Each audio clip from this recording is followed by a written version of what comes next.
All right, so you're ready to learn more about the benefits of coffee. I think we've got some really interesting stuff to share. I bet a lot of people just think of it as a way to like wake up in the morning. Yeah, that's a big part of it for sure. But we're gonna go deeper than that. Oh yeah, this is going to be a deep dive. Okay, cool. Yeah, Cool. And we've got an expert here who knows all about healthy living and nutrition. So, that's me. all right, perfect. So let's jump right in. Um, I know that caffeine is like the main thing that makes people feel alert. Yeah, Well, what definitely. else is going on in that cup of coffee? Well, one thing that might surprise you is that coffee is full of antioxidants. Wait, really? Yeah, Yeah. it's actually one of the best sources. Hmm. I always thought that stuff was mostly in fruits and vegetables. Well, those are great sources too, but coffee beans are actually seeds, Oh, that's right. and they're packed with these beneficial compounds. One of the main ones is called chlorogenic acid.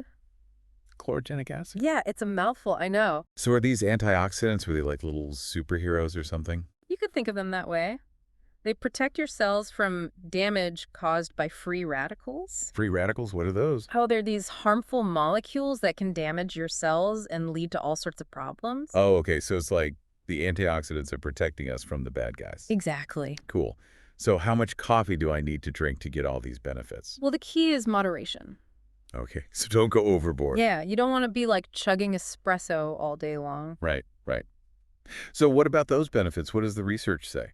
There's actually a lot of research on coffee and health, That's cool. and it's pretty promising. For one thing, studies show that coffee drinkers may have a lower risk of developing some pretty serious diseases Like what? like Parkinson's disease and Alzheimer's disease. Oh, wow. Those are serious. Yeah, they are. And researchers are still trying to figure out exactly how coffee might protect against them. But are there some ideas out there already? Yeah, for Alzheimer's, it seems that caffeine might actually help to prevent the buildup of those amyloid plaques in the brain. I've heard about those, yeah. Yeah, they're one of the hallmarks of the disease. So coffee is good for our brains. That's what the research suggests, yeah. Okay. What else? Well, coffee can also improve your overall brain function. Like in what way? Well, caffeine helps with alertness, of course, but it can also boost focus and enhance memory. Oh, that's really good to know, especially for people who are, trying to learn new things. Exactly, yeah. So it's not just waking you up, it's waking up your brain.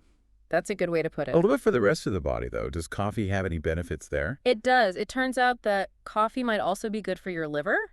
Really? Yeah. Studies show that coffee drinkers may have a lower risk of developing liver disease, including cirrhosis. Wow. I had no idea. Yeah, it's one of the more surprising benefits of coffee. How does coffee protect the liver? Well, researchers think that it has to do with the antioxidants. They seem to help protect liver cells from damage. Hmm. Interesting.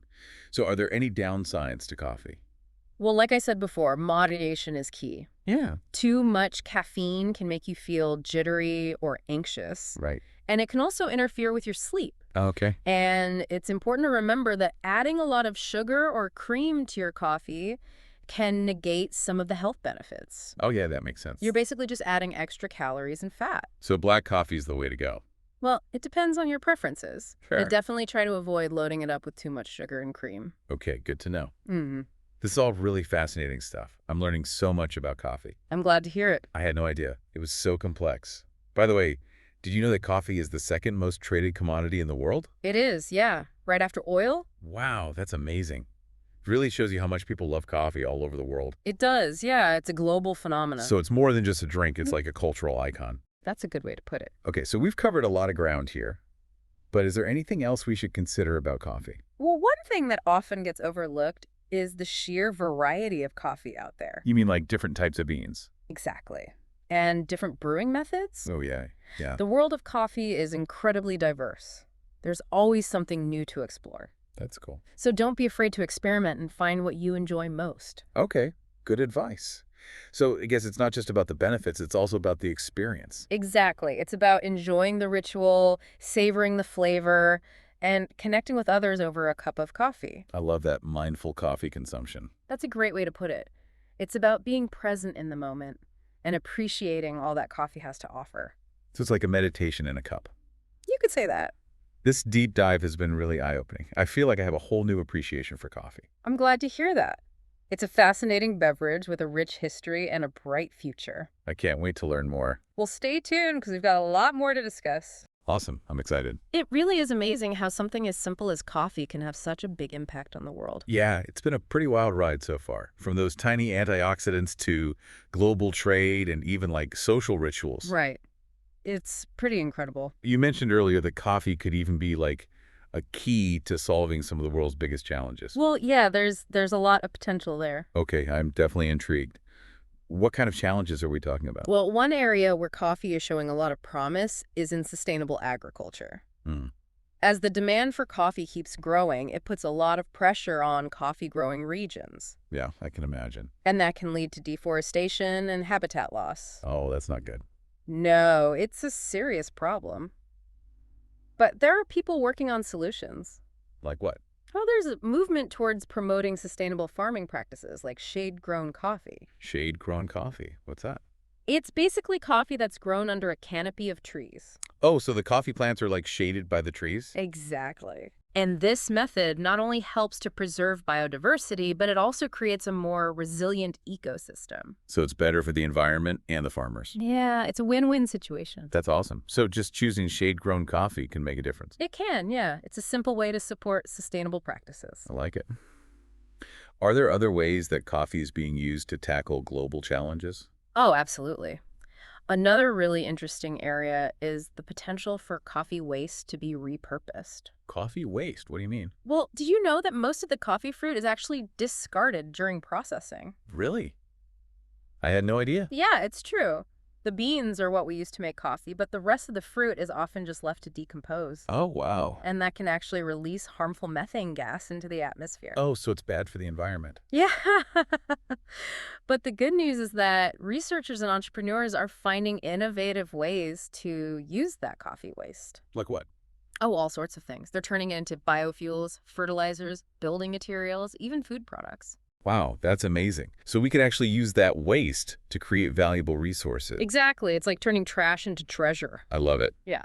It's not only good for the environment, but it also creates economic opportunities for coffee-growing communities. That's right. It's a really exciting development. Okay, all this talk about different types of beans and brewing methods is making me want to try some new things. Well, that's the fun part, isn't it? Yeah, but I have to admit, I'm a bit of a coffee newbie. I don't even know where to begin. It can be a little overwhelming at first, I know. Yeah. What are some of the key things I should consider when choosing coffee beans? Well, a good place to start is with the roast level. Roast level. Yeah, lighter roasts have a more delicate flavor and higher acidity, while darker roasts are bolder with smoky or chocolatey notes. So it's all about personal preference. Pretty much. Okay, that makes sense. Right. What about where the beans come from? Does that matter? Absolutely. Coffee from different regions has unique characteristics based on the soil, the climate, and how the beans are processed. Interesting. So Ethiopian coffee might taste different from Colombian coffee. Exactly. Ethiopian coffee is known for its bright, fruity flavors, while Colombian coffee is often described as smooth and well-balanced. Okay, I'm starting to see how complex this is. What about the brewing methods? There are so many different ways to make coffee. There are, yeah. And each method extracts different flavors from the beans. So is there like a best way to brew coffee? It really depends on what you're looking for. Okay. Simpler methods like French press or pour-over brewing give you more control over the process, while espresso machines make a more concentrated shot of coffee. This is a lot to take in. It's like there's a whole art and science to making coffee. There is. But don't worry, you don't need to be an expert to enjoy a good cup of coffee. Okay, that's good to hear. We've talked a lot about sustainable farming and reducing waste. But what about the social impact of coffee? Are there ways to make sure that coffee farmers are being treated fairly? That's a really important question. And the good news is that there are. That's good to know. One way is to look for certifications like fair trade or direct trade. Oh, I've seen those labels before. Yeah, those certifications ensure that farmers are getting paid fair prices for their beans and that they're working in safe conditions. So being a conscious consumer. It is, yeah. It's about understanding where your coffee comes from and making choices that support ethical and sustainable practices. This deep dive has been amazing. I feel like I've learned so much about coffee. It's not just a drink, it's a whole world. It really is. But I can't help but wonder, is there anything else we're missing? Are there any other surprising things about coffee that we haven't talked about yet? You know, it's kind of funny how we started talking about Yeah, the health benefits of coffee. Uh-huh. And now we're like talking about shade-grown farms and like coffee waste being turned into biofuel. Yeah, it's been a pretty wide-ranging conversation. I know. I love how these deep dives can go in such unexpected directions. Me too. It's always fun to see where the conversation takes us. You know, something I've been thinking about is Mm. we've talked about coffee as like this social ritual, Yeah. but it's also very personal. Oh, definitely. Like everyone has their own coffee routine. Their own way of making it. Yeah, their favorite way to brew it. Their like go-to order at the coffee shop. It's true. Coffee is something we all share, but it also becomes part of our individual identities. Yeah, I think you're right, It's a source of comfort for a lot of people, for sure. a way to start the day, a moment of quiet contemplation. That's a good point. I mean, I remember when I first started drinking coffee, it was all about that caffeine kick. Right. But now that I've learned more about it, Mm-hmm. I take more time to appreciate all the different flavors and like the brewing process and everything. Yeah, you've developed a deeper relationship with coffee. I think so, yeah. And I think that's something that happens to a lot of people as they learn more about coffee. That's interesting. They start to see it as more than just a drink. It's like an art form, a sensory experience. Almost like a form of self-expression, even. That's a great way to put it. And, you know, it makes me think about all the creativity and innovation that's happening in the coffee world right now. Oh, absolutely. You've got specialty roasters experimenting with all these unique flavor profiles. Yeah. Baristas creating latte art that's like a masterpiece. It's incredible. Even coffee-infused cocktails. Have you seen those? I have. They're really pushing the boundaries. I know. It's like coffee's having a renaissance. I think you're right. What do you think is driving this like newfound passion for coffee? Well, I think it's a few things. There's definitely a growing appreciation for quality. Uh-huh. People want things that are well-made and unique, and coffee is no exception. Yeah, people are willing to pay more for like ethically sourced, sustainably produced coffee. Exactly. And I also think there's a desire for connection Oh, yeah. in a world that's becoming increasingly digital and disconnected. That makes sense. Coffee shops provide a space for people to come together. To talk, to socialize. Yeah, to feel like they're part of a community. It's true. I mean, even just like brewing coffee at home can be kind of a meditative experience. It can, yeah. It's a chance to slow down and appreciate the simple things. I love that.